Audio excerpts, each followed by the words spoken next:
ती तर रात्र अशी होती की एक मुलगी होती अशी पाठमोरी आणि ह्यांनी अख्ख्या रात्रीमध्ये फक्त कान काढला होता. हा सिनेमा आहे ना मला मोठ्या पडद्यावर बघायचा आहे. वा.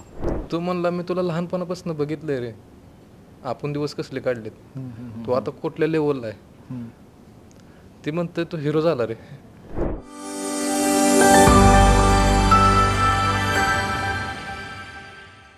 गर्दीत नजर न हेरलंय तुला, काळजान तात्काळ पेरलंय तुला, हलतया रान कस झुलतया छान, उधान वाऱ्यान घेरलंय तुला, आभाळ रातीला निजून गेलं, चांदण्यात साऱ्या भिजून गेलं, आभाळ रातीला निजून गेलं, चांदण्यात साऱ्या भिजून गेलं, कळपत हरणीच्या घेरले तुला, काळजान तात्काळ पेरले तुला, गर्दीत नजर न हेरले तुला, काळजान तात्काळ पेरले तुला, माझा साजन वाईलय मनात बसला, लाखात एक हिरा दिलात रुतला, गोंधळया नाव त्याच कधी मिटणार नाही, लाड लाड बघून मला डोलू लागला, आभाळ रातीला निजून गेलं, चांदण्यात साऱ्या भिजून गेलं, आभाळ रातीला निजून गेलं, चांदण्यात साऱ्या भिजून गेलं, कळपत हरणीच्या घेरले तुला, काळजान तात्काळ पेरले तुला, गर्दीत नजर न हेरले तुला, काळजान तात्काळ पेरले तुला. क्या बात आहे, क्या बात आहे. जोरदार टाळ्या झाल्या पाहिजेत. म्हणजे सुरुवात अशी झाली ना तर बाकी सगळ्या गोष्टी खरंच खूप गोड होतात असं बोलायला हरकत नाही. कारण का फक्त म्युझिक डायरेक्टर आणि सिंगर नाहीच तर चित्रपटाची जी संपूर्ण स्टारकास्ट आहे, मग ते 3 कलाकार आणि चित्रपटाचे दिग्दर्शक निर्माते, तेव्हा हे जेव्हा सगळे आपल्या त्या चित्रपटाच्या संगीतामध्ये इन्व्हॉल्व असतात ना, तेव्हा असं बोलायला हरकत नाही की एक संगीत दिग्दर्शकाला सुद्धा हुरूप येतो की अरे चला फक्त हे माझं काम नाही आहे, तर माझ्यासोबत जी माझ्यासोबत टीम आहे त्यांना सुद्धा तेवढी संगीताची जाण आहे.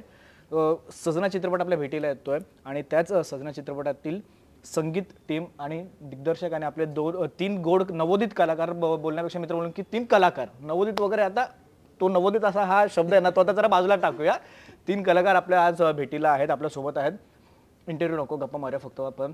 सुरुवात ओंकार स्वरूप तुमच्यापासून. म्हणजे मला ओंकार स्वरूप यांची ओळख झाली बबनपासून.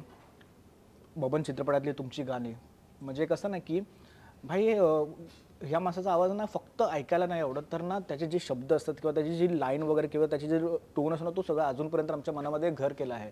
जे आत्ता आभाळ रात्रीमध्ये काय ना की तात्काळ मनात भरलं या करून, पण ओंकार स्वरूपचं गाणं तात्काळ नसतं भरलेलं, ते खूप दिवस चालतं सुद्धा आणि लक्षात सुद्धा राहतं. सजना चित्रपटासाठी आपण जेव्हा संगीत देतो एक अशा चित्रपटासाठी ज्याचा दिग्दर्शक हा चित्रकार आहे, ज्याच्या डोक्यामध्ये कलर पॅलेट, कलर करेक्शन या सगळ्या गोष्टी खूप आधीपासून सुरू असतात आणि तो त्याचं चित्रपटाद्वारे आपल्यासमोर मांडत आहे. डिफिकल्टी वगैरे बोलणार नाही, तू किती एन्जॉय केलीस ही प्रोसेस, किंवा चला भाऊंसारख्या दिग्दर्शकासोबत काम करायला मिळत आहे ज्यांना संगीतापासूनची सगळ्याच गोष्टीची जाण आहे, काय सांगशील? आत्ता मगाशी जसं तू पाहिलंस की आम्ही दोघं एकत्र गात होतो, बरोबर, तर हीच सुरुवात आहे आमची आणि हाच शेवट आहे. क्या बात आहे, वा वा. सो आम्ही दोघं जण इतकं छान म्युझिक एन्जॉय करतो, ऐकतो, गातो. सो तिथून ती जर्नी स्टार्ट झाली. म्हणजे 2016ला जेव्हा पनवेलला भाऊंचा स्टुडिओ होता चित्रकलेचा, आणि मी आणि सुहास मुंडे जे आपले लिरिसिस्ट आहेत, मी सुहास दोघं जण भाऊंना भेटायला गेलेलो. तर तिकडे ते पेंटिंग करत होते आणि मागे कॉन्स्टंट गाणी चालू होती. तर मला एक लक्षात आलं की हे पूर्ण रात्रभर म्युझिक ऐकत ऐकत पेंटिंग करत बसायचे. अच्छा. आणि ती तर रात्र अशी होती की एक मुलगी होती अशी पाठमोरी आणि ह्यांनी अख्ख्या रात्रीमध्ये फक्त कान काढला होता. म्हणजे अख्खी रात्र फक्त कानावरच काम, एवढंच चालू असं, एवढंच. आणि मागे गाणी चालू, माझी गाणी काही लावली होती. बबनची स्क्रॅचेस त्यांच्याकडे होती त्यावेळेस. अच्छा. आणि तर ती सूक्ष्मता आणि ते सगळे कॉन्सन्ट्रेशन सगळं त्यांचं ते चालू. तर एक लक्षात आलं की अरे भाई आपली प्लेलिस्ट तर सेम आहे. क्या बात आहे. वा. आणि मग ते गाण्याच्या माध्यमातून छान मैत्री झाली. मग 16 पासून ते आत्ता 25 म्हणजे 9-1 वर्ष आम्ही फक्त म्युझिकमध्ये छान ते एन्जॉय करतोय. तर ही प्रोसेस म्हणजे आमचं एक जामिंग स्टेशनच आहे म्हणून. नक्कीच नक्कीच नक्कीच नक्कीच. शशांक सर, मला ना या लुकपेक्षा तुमचा आधीचा जो लुक ना तो जाम भयंकर आवडायचा. मला असं झालं की काय सर यार एवढा मस्त तो बियर्डवाला लुक, जो जो दमदार लुक. येस येस येस आलेला आहे तिकडून. येस आलेला आहे. Yes please. त्या लुकचा किस्सा सांगते. येस क्या बात आहे. चला फक्त आता किस्सेच ऐकायचे आपण. Yes please. की भाऊंला मी भरपूर म्हणजे मध्ये शूटचं थांबलं होतं 6 महिने काम. आणि जरा ते भाऊ सांगतायत की प्रत्येक इंटरव्ह्यू मध्ये की सूर्यफुलं लावली ना, असं लक्षात आलं की आता उन्हाळा आहे ना, आता आपण शूट नाही करू शकत. बरोबर. तर अचानक आम्हाला समजलं की अरे शूट आत्ता, म्हणजे आम्ही शूटच्या तयारीत आहे की बाबा चला आता शूट आहे.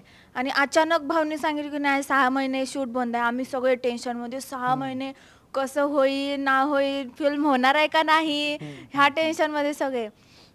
आणि मग 6 महिन्यानंतर मग भाऊंनी भेटायला बोलवलं आणि मग सांगितलं की नाही होते स्टार्ट वगैरे. आणि मी स्टुडिओला म्हणजे भाऊ यायला लागलेले घरून आणि मी स्टुडिओला पोचली होती. मग मी पेंटिंग वगैरे बघत होते. तिथे जे काय पेंटिंग करणारे कलाकार होते त्यांच्यासोबत गप्पा वगैरे मारत होते. आणि भाऊंनी असं पूर्ण पांढरं घातलं होतं, शर्ट पांढरा, पॅन्ट पांढरी घातली होती आणि अशी दाढी आणि ती केस वर बांधलेले मोठे. आणि भाऊ असे सरळ चालत आले आणि श्रवण सर म्हणून तिथे कलाकार आहे, चित्र काढते ते. मग ते अशी सरळ आले आणि मी अशी बघते. मग मी हळूच त्यांना म्हणा, श्रवण सर हे कोण आहेत, हे कोण आहेत. मला असं ते विक्रम नाहीत का साऊथ मधले तसं दिसलं. मी म्हणलं ते आले असतील तर मग भाऊ पण सोबत आले असतील, हे एकटेच का आलेत. मग मी म्हणते श्रवण सर हे कोण आहेत. ते माझ्याकडे बघून हसायला. मी म्हणलं हसायला काय झालं, म्हणलं मी विचारले तुम्हाला कोण आहे. आणि येता येता जवळ आल्यावर भाऊ हसले. मग हसल्यावर ना माझं असं भाऊ तुम्ही नाही, पण तो लुक यार खरंच खूप चांगला होता सर यार. म्हणजे ना, कारण का मी जेव्हा तुमचं सोशल मीडिया अकाउंट चेक केलं म्हणजे माहिती गोळा करण्यासाठी, तेव्हा डीपीवर तुमचा तोच फोटो आहे. अरे भाई साहब काय भारी दिग्दर्शक आहे. ज्या म्हणजे असतं ना की दिग्दर्शकाची कन्सेप्ट काय असते किंवा असं. पण हे तर म्हटलं की कोणत्याही चांगल्या दिग्दर्शक नाही. तर मित्र बोलून की सर आले ना आता ऑफर चित्रपटाची, तर दिग्दर्शक नको, अभिनेता म्हणून जर कोण घेत असेल तर. परत किस्सा आलेला आहे. येस येस येस येस अच्छा किस्सा आलेला आहे. मला एक सीन येत नव्हता, तर जे डेंटिस्ट ते आपल्या किती लेवलचं ते हे आहे, म्हणजे आपण म्हणतो की त्याचे इंटेन्सिटी किती आहे ते मला कळत नव्हती. ते सीनच मला कळत नव्हता. आणि मॉक शूट चालू होतं पहिल्यांदा. मग मी झोनमध्ये होतो पूर्ण त्या, पण माहीत नाही कारण पहिल्यांदाच होतं माझ्याबरोबर. बरोबर. आणि मी कॅमेरा पुढे जायचो, टेक करायचो, पण ते होतच नव्हतं माझ्याकडनं, मला कळच ना ते. आणि अचानक भाऊ आले. भाऊ म्हणले थांब मी करतो, तो बघ. आणि भाऊने तो सीन केला. तो इमोशनल सीन होता. पाऊस चालू होता बारीक. आणि भाऊ 1-1.5 तास रडत होते. आणि हिला बी होत नव्हतं, पण भाऊंचं बघून ती रडायला लागली. आणि आम्ही कडला, मग आम्ही सगळे. आणि त्या टायमिंगला कळलं की भाऊ एवढे जबरदस्त ऍक्टर आहेत ना, लय भारी. भीती वाटते बाबा आता दिग्दर्शक जर एवढी जबरदस्त ऍक्टिंग करत असेल तर मग काय कसं. कारण नंतर ना एक असं होतं नंतर मग आता दिग्दर्शक जर एवढी चांगली ऍक्टिंग करतोय तर मग विषय संपला जातो, असं बोलायला हरकत नाही. मला येस मला आता शशिकांत सरांकडे, आता तो माईक आता 2 मिनिटांसाठी सरांकडे आला पाहिजे, कारण का तो सारखा खेचण्यात येतोय. आणि कारण का तसं होतं ते मला ते हे असं होतं. शशिकांत सर मला ना सुरुवात तेच करायला आवडेल की एखादा चित्रकार जेव्हा त्याची दुसरी कोणती कलाकृती आमच्यासमोर मांडत असतो ना, तेव्हा त्याच्या डोक्यामध्ये ना विजन क्लिअर असतात. विजन क्लिअर असण्यापेक्षा मित्र बोलून की ना त्याने आधीच त्या सगळ्या गोष्टी त्याच्या मनामध्ये ना रेखाटलेल्या असतात. त्याला आता फक्त एक्झिक्यूट करायचं असतं, जे तुम्ही सुंदरपणे एक्झिक्यूट केलं आहे. ट्रेलर लॉन्च आपला पार पडला. स्वप्नावत असं बोलता येणार नाही, असं बोलणार नाही, पण मी असं बोलतो की ती प्रोसेस आहे चित्रकलेची, जसं तुम्ही चित्र काढता, आत्ता हे चित्र पूर्ण झालं आहे तुमचं सजना नावाचं, किती ब्लेस्ड वाटते की चला फक्त आता 27 तारखेला प्रेक्षकांसमोर मी मांडून ठेवणार आहे आणि प्रेक्षकांकडून आता मला प्रेमाची गरज आहे. काय सांगाल त्याबद्दल? दोन त्याच्या बाबतीत मी त्याचे वेगवेगळे अँगल सांगू शकतो. Yes. एक जी माझ्यासाठी सगळ्यात मोठी गोष्ट होती, सिनेमा बनवणं, हा सिनेमा पूर्ण करणं, आणि हा माझा पहिला एक्सपिरियन्स आहे. ह्याच्या अगोदर मी काही म्हणजे कुठं असिस्ट केलेलं नाही किंवा काही फॉर्मल एज्युकेशन पण ह्याच्यातलं नाही. ती प्रक्रिया आता सांगणार नाही मी. खूप एन्जॉय केली, जसं चित्र एन्जॉय करतो तसं. आता जसं तुला अंदाज येत असेल की आम्ही कसं बरोबर म्युझिक आणि ह्या गोष्टी सगळ्या डिपार्टमेंटच्या बाबतीत आम्ही अशी मजा केलेली आहे, सगळ्या डिपार्टमेंटच्या. आणि त्या सगळ्या गोष्टी ठीक आहे. मात्र आत्ता मी दोन गोष्टींसाठी प्रचंड उत्सुक आहे. एक आहे की लोकांना कसं वाटणार आहे आता. एक दिग्दर्शक म्हणून मी माझं दिलंय, म्युझिक कंपोजर म्हणून ओंकारने त्याचं दिलंय, DOP म्हणून जो माझा मित्र रणजित माने, कॉस्ट्युम, प्रोडक्शन, सगळे डिपार्टमेंटच्या माणसांनी खूप वोटले त्या सिनेमासाठी, खूप वेळ दिलाय, खूप पर्सनल आपलं समजून सगळ्यांनी केलंय. हे सगळं आम्ही केलंय. आता त्याची एक पावती मिळणं असते ना की लोकांकडनं, मग ते काही मोठ्या मनाने चांगलं वाईट किंवा पॉझिटिव्ह निगेटिव्ह ते त्याच्यासाठी मानसिक तयारी आहे. बरोबर. त्याच्यापेक्षा पण एक मला वैयक्तिक माझी एक गोष्ट आहे की त्याची मी जास्त वाट बघतोय. हा सिनेमा आहे ना, मला मोठ्या पडद्यावर बघायचा आहे. तो अजून मी बघितलेला नाही. अच्छा, तुम्ही सुद्धा नाही बघितलं? मोठ्या पडद्यावर नाही, छोट्या स्क्रीनवरती वगैरे मी तो बरं. एक्सपिरियन्स केलाय. मला तो खूप मोठ्या पडद्यावर एक्सपिरियन्स करायचा आहे. ते व्हिज्युअल, संगीत, त्या इमोशन्स, ती गोष्ट सगळं. आणि नवीन तर मित्र आहेतच माझे, पण माझ्या त्या जुन्या सगळ्या दोस्तांना म्हणजे जे सगळे साक्षीदार आहेत त्या गोष्टीचे, ऍक्च्युअल गोष्टीचे, त्या सगळ्यांच्या सोबत मला मग तिथे त्या दिवशी माझं वसूल झालं सगळं ऍक्च्युअली त्या दिवशी, त्या 3 तासात 2.5 तासात. आणि मी दाढीचा किस्सा सांगतो माझ्या खूप जवळचे जिवलग मित्र जे डायरेक्ट मला 4-5 महिन्याने भेटले फक्त, एवढंच. एक माझा मित्र आहे सचिन खरात, पेंटर आहे तो, आणि तो आमचे वर्कशॉप सुरू होते स्टुडिओला आमच्या त्या तळ्याच्या जवळच. आणि रंजू वर्गीज म्हणून त्याचे कोरिओग्राफर आहेत, ते तिथं आलेले होते. आणि डान्सची कोरिओग्राफी वगैरे सुरू होती. आणि आमच्या ते जरा खोडकर आहे सत्या म्हणून, म्हणजे माझा प्रोडक्शन डिझायनर. त्याने म्हणला हे त्याला नारळ म्हणतो तो, ऍक्च्युली सगळेच आम्ही एकमेकाला नारळ म्हणतो. तो म्हणला हे त्याच्या मागचं पण काही रिझन आहे की फक्त बोलायचं म्हणून नारळ काहीतरी असणार आहे त्याच्या मागे, फक्त असं बोलायचं म्हणून कोण नारळ वगैरे बोलणार नाही, हे आहे. आधी हा किस्सा नंतर मग नंतरचा हसण्यात येते तिकडून आवाज येतो असायचा, म्हणजे काहीतरी आहे एवढं नक्की. येस, नारळ म्हणजे आपण कसं शाल, श्रीफळ आणि नारळ देतो. म्हणजे एखाद्याला टोपी घालणं किंवा येड्यात काढलं किंवा फसलो, म्हणजे फसल्यावर पण आणि फसवल्यावर पण, अशा दोन्ही अर्थाने नारळ देतो. बरोबर. हो. मग त्या ज्यानं हे नारळ शब्द काढला ना, हा नारळ आहे, तो नारळ आहे, म्हणजे एखादा फसलं की हे नारळ आहे म्हणजे. बरं. मग तसा तो मित्र आला, ते केस बीस तसे होते, तो म्हणला तो केसरवाला आलाय म्हणला नारळ, काय करायचं म्हणलं, असं असं करू म्हणला. आणि तुला म्हणजे आता मला कोण ओळखलंच नाही ना, खूप जण भेटले, प्रत्येक जण खूप मजा केली सगळ्यांची, खूप म्हणजे काय अक्षरशः काय असं डोकं धरून बसले शेवटी एवढं. म्हणला ह्याला एक काम करू म्हणला, तू रंजू वर्गीस आहे असं सांगू म्हणला, फाईट मास्टर. हां, आणि ठीक आहे. आणि रंजू वर्गीस स्वतःच खूप मोठे कोरिओग्राफर आहेत ते, खूप म्हणजे हिंदीत खूप मोठमोठ्या फिल्म त्यांनी केलेले. आणि तो आला, त्याचं ते एकदम फाटक्या तोंडाचं आहे, आणि त्याला मी ओळखवाल ना बिलकुल. मी थोडा आवाज वेगळा काढून, आणि ते सगळं माझा वेगळाच अटायर होता. आणि ऑलरेडी ह्यांचे वर्कशॉप सुरू होते, कोण डान्स करतोय, कोण काय फाईटचे सीन चालू आहे. आणि आला आणि माझी ओळख करून दिली, असं असं आहे. आणि त्याला सत्यानं काय सांगितलं की शशीनं सांगितलंय सच्याला पण ऑडिशन्स द्यायला लाव, चांगला आपण रोल देऊ त्याला. बरं, खरं सांगितलंय म्हणला, मला वाटत नाही म्हणला. मग सत्यानं सांगितलं की नाही तू कर, नाही तर ते शिवाय दिला म्हणलं, परत सांगून गेले म्हणलं आवर्जून. आणि फोनचा त्याजवळ नाही म्हणला, त्याला विचारलं फोन करू नको. बरं, मी समोरच आहे. म्हणजे त्या सत्याला माहितीच नाहीये की ते तुम्ही आहात. सचिनला माहित नव्हतं, त्याला माहित नाही. मग त्याला मी मग मला सांगितलं हेच आहे का, म्हणजे वेगळ्या आवाजात बोललो मी त्याला, हिंदीत बोलत होतो, हाच आहे का तोच आहे का. मग मीच आहे म्हणला. ठीक आहे म्हणलं, चल ये म्हणलं. उभा केलं, त्याला काय काय प्रकार करायला लावले, फाईट, खाली बस, वर कवायती विवायती सगळं केलं त्यानं खूप वेळ. आणि शेवटी ह्याला काय येतंय हाकलून द्यावं. म्हणजे एक असतो ना एवढी आतमध्ये बोलले, शशिकांत सर बोलले की ह्याचा ऑडिशन घ्यायचं म्हणजे भाई कोणी तयार होणार नाही की भाई आता काहीतरी आहे, काहीतरी ते सिरियस आहे.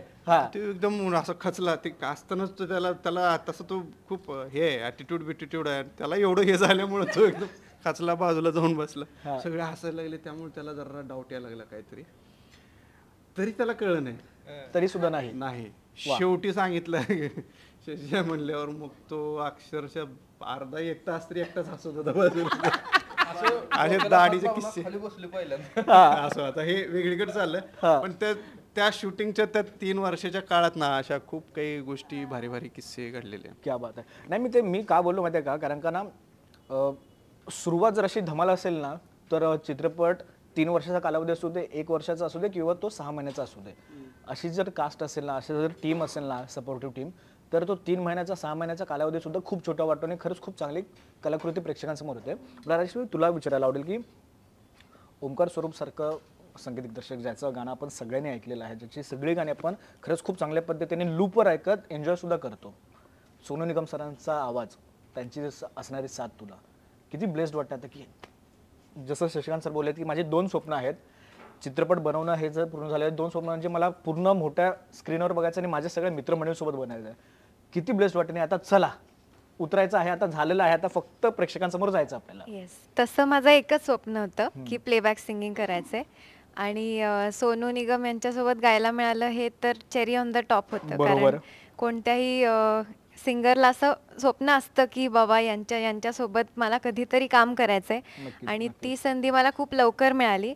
माझ्याहीपेक्षा माझे आई वडील जास्त खुश आहेत, कारण त्यांनी माझ्याबद्दल जास्त मोठी स्वप्न पाहिली होती आणि ती मला पूर्ण केल्याचा एक खूप मोठा आनंद आहे की मी काहीतरी देऊ शकले घरच्यांना.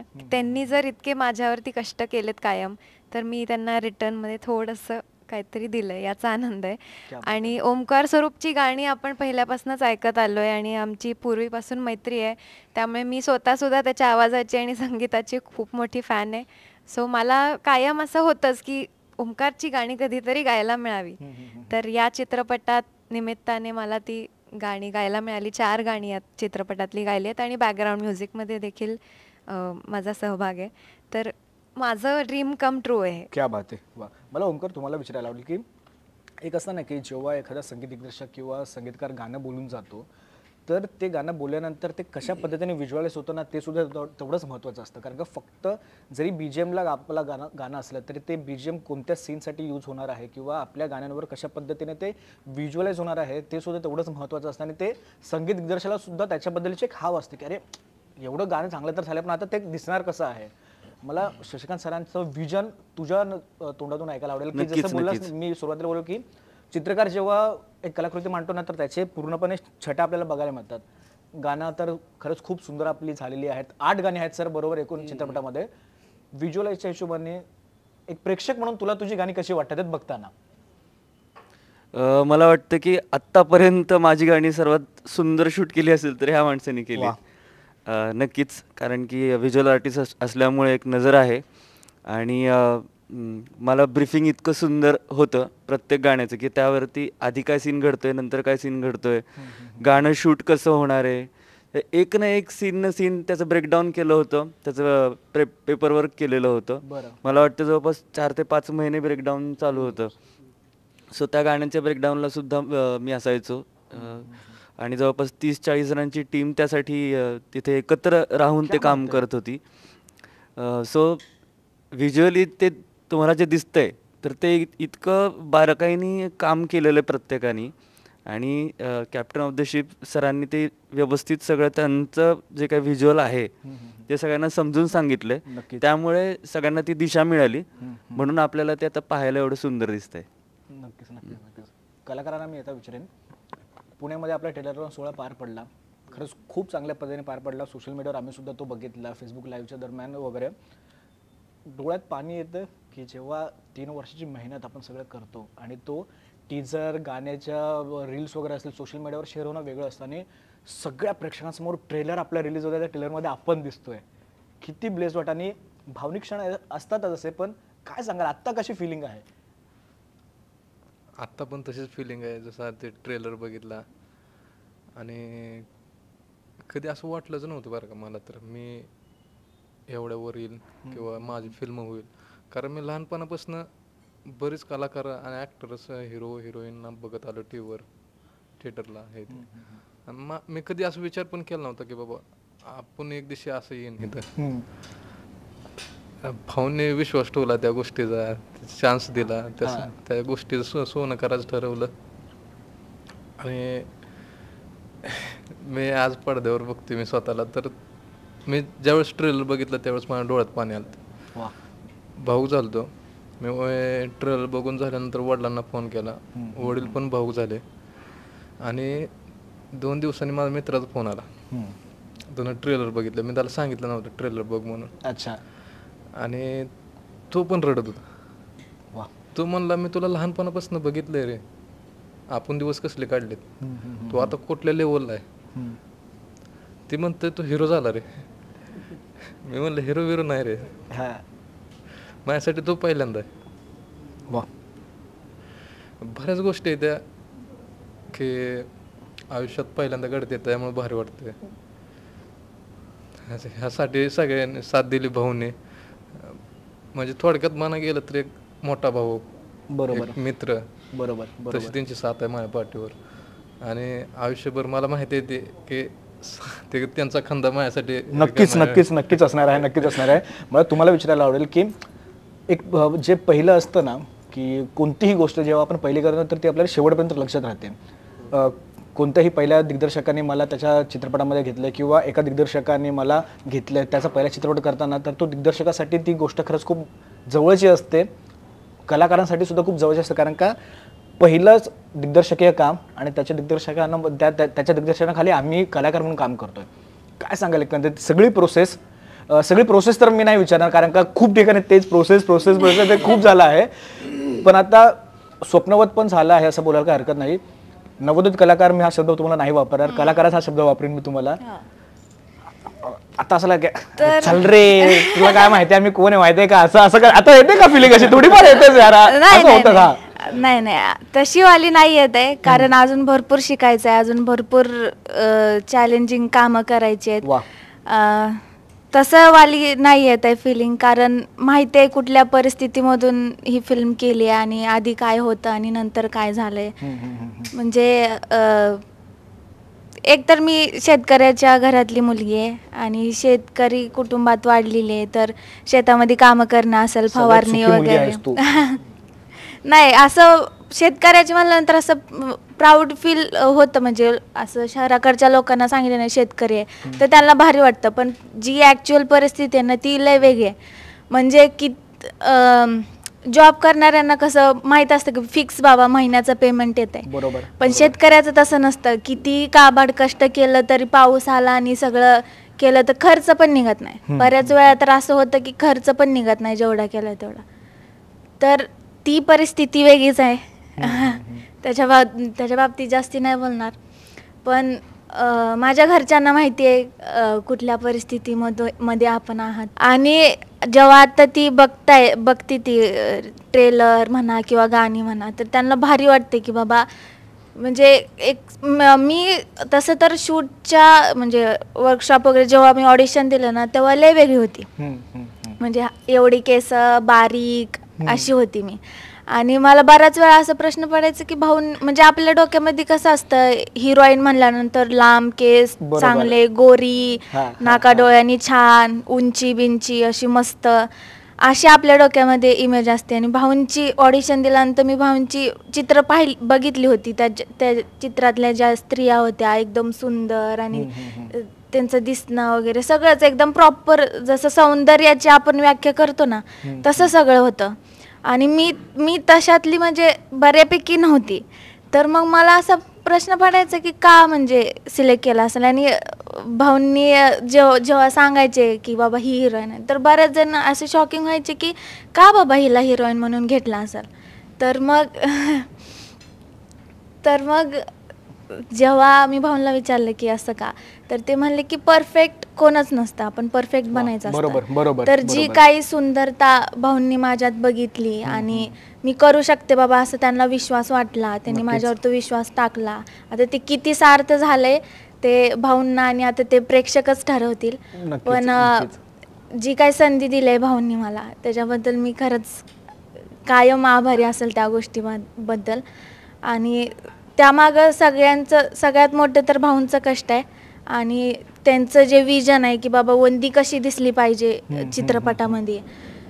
तर ती जी काही डिझाईन केलेलं आहे, तिचे ड्रेस म्हणा किंवा काय, एकेका गोष्टीसाठी दिवसभर बसून आणि कॉस्ट्युम टीमनी पण तेवढेच कष्ट केलेत. म्हणजे रात्रभर जागून ते कॉस्ट्युम सगळे शिवलेले आहेत आणि ते रंग म्हणा किंवा जे काय आपल्याला आज रंग दिसत आहेत, तर ते सगळं भाऊंचं विजन होतं आणि त्यांनी जे टीम करून घेतलं. त्या वंदी जी काही सुंदर दिसते ना त्याच्या मागं सगळ्या टीमचं आणि भाऊंचं कष्ट आहे असं मी सांगते. आणि झोका गाण्यामधलं मला एक आठवतंय की आम्ही स्टोरी बोर्डिंग करत होतो आणि स्टोरी बोर्डिंगला गेलो होतो. माहिती होतं की स्टोरी बोर्डिंग काय असतं, नाही मॉनिटर वगैरे काय काहीच नाही, म्हणजे ही सुद्धा नवीनच आहे गोष्ट, पहिल्यांदा घडणारी. सगळी प्रोसेस आम्हाला नवीनच होती, काहीच माहित नव्हतं. शॉर्ट ब्रेकडाऊन काय असतं, स्टोरी बोर्डिंग काय असतं. मला आता तुमच्याकडून ते नवीन शब्द मला कळतात, त्याच्या पाठीमागचा नेमका उद्देश काय असतो माहिती नाही. काय माहिती, शशिकांत सरांच्या नेक्स्ट चित्रपटामध्ये मी सुद्धा असेल तुमच्या सोबत. ऑडिशन असतील तेव्हा सांगा प्लीज सर. येस, प्रमोशन खूपच. तर स्टोरी बोर्डिंगला गेलो होतो आणि ते झोक्याचं जे आम्ही बसणार आहे तर आम्ही कसं बसलं पाहिजे हे ते भाऊ सांगत होते. आणि मग ते पायाचा शॉट आपल्याला दिसतंय की पाण्यातून असं जात आहे, तर त्याच्यामध्ये आपण जर नीट बघितलं ना तर ते दगडी फुलाचं वेणी करून त्याचं पैंजण केलेलं आहे. आणि ती काय झालं होतं, असंच आम्ही फुलांचं आपण हे करण्यासाठी गेलो होता बघा भाऊ, की फुलं बघण्यासाठी. तर ते फुलांचं म्हणजे काय आपण म्हणजे ते पेंडंट वगैरे त्याच्यामध्ये घालता येईल त्याच्यासाठी नवीन वेगवेगळ्या कलरची वेगळ्या आकाराची फुलं आम्ही असंच जस्ट बघत होतो माळरानावर. तर मग दगडी फुलाचं तिथं दिसलं आणि त्याची एक वेणी बनवली होती. रणजित दादांनी बनवली होती का ती, कुणी बनवली होती? हां, तर ती वेणी अशी बनवली की आणि मग तिथं भाऊंला बहुतेक सुचलं वाटतं की हे असं ते तिथं त्यांना सुचलं आणि मग ती वेणी बनवलेली आहे आणि ती मी घातलेली आहे. आणि ते सजना ते पायानी ते हे करतं, ती फुलं तोडतंय, तर ते तेवढं सुंदर दिसतंय. तर प्रत्येक गोष्टीबद्दल क्रिएटिव्ह काम केलेलं आहे. नक्कीच. मग तू सांगतेस मला आता अंगावर काटा येतो. मी विचार करतो की जेव्हा त्यांच्या डोक्यामध्ये कन्सेप्ट आले असेल की आपण ह्याचा सुद्धा वापर करू शकतो, जेवढं नॅचरल होतो ना तेवढं भारी असं बोलू काय हरकत नाही. 27 तारखेला आता भेटीला आहे तो चित्रपट. खूप मीडिया हाऊसेसमधून जाऊन तुम्ही इंटरव्ह्यू देताय, सोशल मीडियावर सुद्धा बघतोय, प्रत्येक ठिकाणी तुम्ही भरभरून बोलताय. मी भरभरून बोल असं बोलणार नाही, तुला जे वाटतंय आत्ताच्या घडीला ते बोल, मला ते ऐकायला आवडेल. आता कधी वाटतंय बरं का की कधी सारखंच वाटतंय याला आपण काय होतं काय झालंय आपलं किंवा भाऊनी काय केलंय. ह्याच्या अगोदरचे आमचे म्हणजे फिल्मच्या अगोदरची दुनिया सगळ्यांचीच वेगळी होती, हिचं त्याचं माझं. तर ते असं स्वप्नात पण कधी वाटलं नव्हतं की बाबा मला मी माझी गोष्ट सांगतो, एक अवॉर्ड शो असते का जी मला ती बघायची लय सवय होते. ती मला असं ते सगळी सेलिब्रिटी असायची त्यात, कोण डान्स करायचं ती सगळी त्यांची एंट्रीला असं वरडायची. मला वाटतं अरे कसलं भारी आहे यांचं, सगळी ओळखत येते पण पैसे बी आणलेले मिळतात, कसली भारी लाईफ आहे, असं काय जिंदगी आहे त्यांची, असं कधी मला वाटायचं. तेव्हा काम मिस्त्री हाताखाली करत होतं तेव्हा वाटत होतं. त्यामुळं आपण असं होईल असं कधी स्वप्नात पण वाटत नव्हतं. पण ती मला असं मी ते विचार करत होतो हे की मग ते सगळ्यांनाच वाटते तसं मला पण वाटत होतं. आणि ह्या गोष्टी अशा बदलतेल्या किंवा माझ्या आयुष्यात असं काय तर होईल भाऊ असं म्हणजे पिक्चर एखादं लिहितेलं कोणतरी लिहिल मला त्यात घेतलेली लीडला एवढा विश्वास ठेवून माझ्यावर एवढ्या सगळ्या गोष्टी होत्याला कधीच वाटलं नव्हतं. आणि माझं तर एक पर्सनली सांगतो की एवढं म्हणजे मी खरंच पोरींपासून अगोदर जास्त असं कधी जवळ नव्हतं, म्हणजे माझं बोलणं पण नव्हतं पोरींचं सोबत कधी. आणि त्यातनं डायरेक्ट मी रोमॅन्टिक म्हणजे मूवीज केली पूर्ण बरोबर पूर्ण 3 तास 2.5-3 तासाची मूवीज केलेस 3 वर्ष एका मुलीसोबत होतास तू तर हा आता मग आता विचार करा पुढचा विचार करा तुम्ही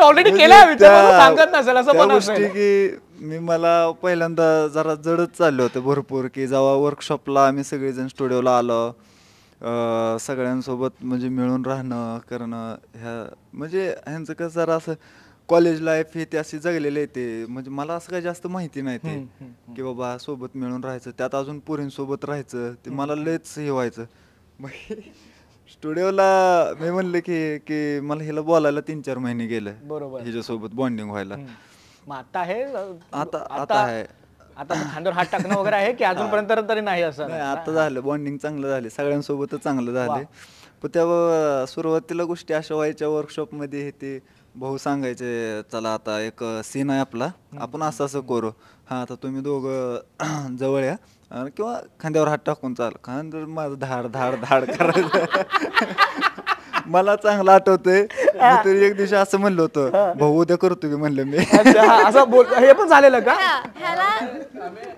असं हात लावून बघितलं होतं ह्याच्या बाबतीत तेच त्याच्याबद्दल सांगते मी भाऊंनी असं सांगायचे ना की मिठीत घे तिला असं आणि मिठीत घेतलं माझं कान त्याच्या ह्याच्यापाशी हृदयाची आहे तिथं पडायचं ना असं धड धड धड धड धड धड धड मला हे बाबा हळू जरा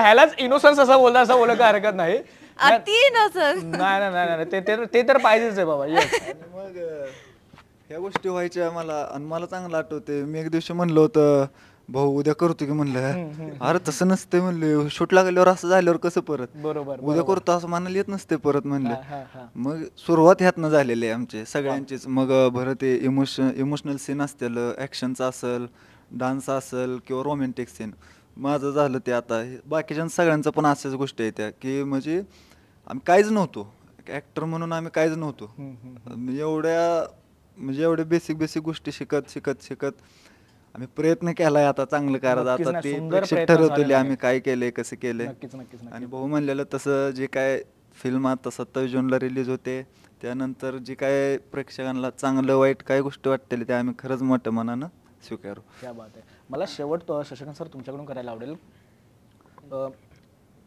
अशा काही कलाकारांना घेऊन काम करणं ही खरंच खूप मोठी जबाबदारीची गोष्ट असते कारण ज्यांनी काहीच ह्याच्या आधी माहिती नसतं म्हणजे चित्रपट बघणं वेगळं असतं आणि चित्रपटामध्ये येऊन काम करणं खूप वेगळं असतं. दिग्दर्शक म्हणून किती कस लागतो वगैरे ह्या गोष्टी मला नाही म्हणजे मी नाही विचारणार कारण का तुम्ही खूप ठिकाणी सांगितलं सुद्धा असेल. अशा व्यक्तींवर किंवा अशा माणसांवर विश्वास ठेवणं किती मोठी गोष्ट असते की बाबा चला मी ह्यांच्यावर विश्वास ठेवला आहे आता मला ह्यांच्याकडून फक्त काम काढून घ्यायचं आहे आणि ते काम करून घेतील माझ्याकडून सुद्धा. काय सांगाल त्याबद्दल? मला वाटतं कला अशी काही जन्मजात असते वगैरे आपण म्हणतो सगळे ना पण मला वैयक्तिक कधीच तसं वाटलं नाही की कोण जन्मता कलावंत असतो. बरोबर बरोबर. असं असतं तर मग अशी खूप नावं सांगता येतील की मग अमुक कलावंताचा मुलगा पण तसाच झाला. बरोबर. असं झालं असतं ना असं असतं तर जन्मतान जे जेनेटिक असतं तर पण ते मला ह्याच्यात असं वाटतं की भूक किती आहे एखाद्या गोष्टीची कोणाला सगळ्यात महत्त्वाचं. हां आणि मग ज्याला ती भूक आहे त्याला ते जर मिळालं तर त्याला ते चांगलं पचतंय. वा हे खूप नैसर्गिक आहे. नक्कीच नक्कीच. आणि त्याला दुसरी बाजू अशी की माझा विश्वास होता कारण मी ज्या पार्श्वभूमीतनं आलो आहे ज्या गोष्टी जगून इथंपर्यंत येऊन आलो आहे आत्ता तुझ्यासमोर आहे सिनेमा बनवला वगैरे मला त्याच पार्श्वभूमीतनं आलेली ती मुलं पाहिजे होती माझ्यासोबत आणि ती त्या गोष्टीची गरज पण होती. अच्छा. जसं त्यानं मागाशी सांगितलं एक प्रसंग की अमुक सिनेमातला सीन तो त्यानं स्वतः जगलाच त्याच्या जीवनात. बरोबर. त्याचे 10-11 टेक झाले त्याचे ते टेक्निकल गोष्टींमुळे व्हायचे फोकसमुळे ह्याच्या त्याच्यामुळं आणि तो 10-11 वेळा पण प्रत्येक वेळी तेवढ्याच इंटेन्सिटीने त्यानं तो टेक दिला. तो प्रत्येक वेळी तो गळागळा रडायचा. बरोबर. कारण ती आतून यायचं ना जगलेलं होतं ते. बरोबर. जाण असते ती प्रत्येक गोष्टीची. अनुभव आणि एका तुम्ही म्हणजे काय म्हणतो त्याला एक ग्रंथ लिहून पण तुम्हाला जी गोष्ट मिळत नाही ना ती अनुभवाच्या एका चटक्यातनं मिळते. वा क्या बात आहे. नक्कीच. तर त्याच्यामुळं ही निवड आहे मला त्यात मी किती यशस्वी झालो सिनेमा बघितल्यावर तुम्ही ठरवा. नक्कीच. नाही यशस्वी झालातच आहात तुम्ही, त्याच्यामध्ये काहीच हरकत नाही बोलायला. मी तेच बोललो ना की पहिली जेव्हा कलाकृती असते ना तेव्हा प्रत्येक व्यक्तीच्या डोक्यामध्ये असते की माझं पहिलं काम आहे ना तर ते परफेक्टच झालं पाहिजे म्हणून मी परफेक्ट लोकांनाच घेणार. पण मला तुमचं कौतुक आहे की ज्या पद्धतीने तुम्ही विश्वास दाखवलात आणि आमच्यासाठी तुम्ही बोलत ना की ह्याच्या आधी आपण जेव्हा शिवाजी पार्कला भेटलो तेव्हा तुम्ही बोलत की आपण त्यांना लॉन्च करतो आम्ही त्यांना. मग तो विश्वास आहे कारण का मला माहिती मी यांना लॉन्च करणार आहे तर ते परफेक्टच झालं पाहिजे, which is very good thing. सगळ्याच बाबतीमध्ये असं बोलायला काही हरकत नाही. चित्रपटात आपल्या भेटीला येतोय आता मित्र बोलून की 27 तारखेनंतर खरी परीक्षा असणार आहे तुमच्या सगळ्यांची. 27 तारखेनंतर आपण जेव्हा भेटू ना तेव्हा आपण गप्पा मारू कारण का तेव्हा आम्हाला चित्रपट बघितल्यावर खूप साऱ्या गोष्टी आम्हाला कळतील ज्याबद्दल आम्हाला तुमच्यासोबत बोलायला आवडेल. प्रेक्षकांना काय आव्हान कराल की प्रेक्षक जेव्हा सिनेमा बघून थिएटरमधून बाहेर निघेल तेव्हा त्याच्या डोक्यामध्ये त्याच्या मनामध्ये काय सुरू राहील? मी एवढंच सांगतो की लोक थिएटरमधून बाहेर जाताना ना प्रेम हा शब्द किती मोठा आहे एवढं डोक्यात घेऊन जातील. वा. फक्त मैत्रीतलं प्रेम म्हणजे मुलगा आणि मुलगी म्हणून नाही तर सगळे अनकंडिशनल लव्ह बोलतात असं. आज आपण काय बघतो इकडं तिकडं जी हेट, तिरस्कार, खून, मारामाऱ्या, दरोड्या, बलात्कार, युद्ध, तुम्ही बघाल तिकडं तो सगळा विध्वंस दिसतोय. हा तुम्हाला असं आता तिकडे जायचं नाही मला, पण मला प्रेम पेरायला आवडते. वा. आणि मी ते पेरले माझ्या कुवतीनुसार त्या सिनेमात. नक्कीच. नाही खरंच खूप चांगल्या पद्धतीने तुम्ही प्रेम पेरले सुद्धा, जे आम्हाला व्हिज्युअली आणि संगीताच्या मार्फत सुद्धा खूप ऐकायला मिळते, व्हिज्युअल आम्हाला बघायला मिळते. 27 तारखेला आपण भेटू. 27 तारखेला भेटल्यानंतर सिनेमा बघितल्यानंतर सिनेमागृहामध्येच प्रेस शोला मी जाणार नाही, सिनेमागृहामध्ये जाऊनच बघीन, तिकीट काढून सगळ्यात महत्त्वाचं. तरच आपला मराठी चित्रपट चांगल्या पद्धतीने प्रेक्षकांपर्यंत पोहोचण्याचं काही हरकत नाही. 27 तारखेनंतर भेटू आपण, तेव्हा गप्पा मारू. तेव्हा तर आपल्या खूप कॅन्डिड गप्पा असतील आणि खूप साऱ्या गोष्टी आम्हाला तुमच्याकडून ऐकायला मिळतील. तेव्हा तोपर्यंत खरंच खूप धन्यवाद.